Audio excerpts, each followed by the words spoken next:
సమస్యలు అయితే చెప్పకూడదా సార్? ఏవైనా సమస్యలు ఉంటే చెప్పాలా వద్దా?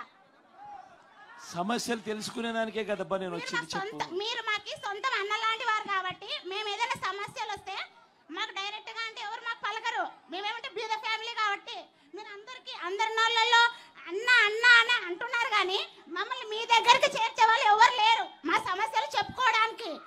నిజమా కాదా?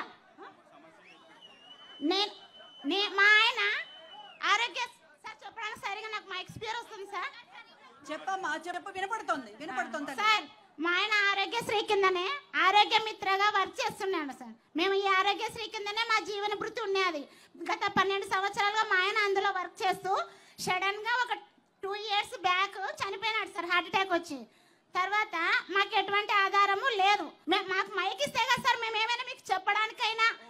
ఇతను మైక్ ఇవ్వమంటే ఏమంటాడు? సరేమ్మా, ఇందాక డాన్స్ చాలా బాగా వేసావు నువ్వు. మేము ఏదైనా పొగడాలన్నా ఏదైనా అనాలన్నా మాకు రైడ్ ఉంటుంది కదా సార్. నువ్వే పట్టుకోబా మైకు. వద్దంటున్నాడు సార్. నువ్వేదో పట్టుకుంటావు నాయన మైకు, ఇచ్చేసేయి. సరే సార్. నమస్తే సార్.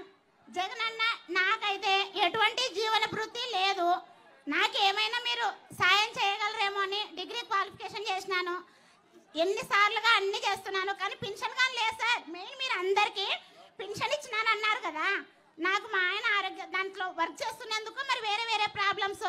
నాకైతే ఇంతవరకు 3 years అయినా పెన్షన్ రాలేదు. బాధలు చెప్పుకోవడానికి వస్తున్నాడని వచ్చామన్నా. కాకపోతే ఇక్కడ మైక్ సరిగ్గా ఇవ్వడం లేదన్నా. రైతులు చాలా నష్టపోతున్నారు సార్.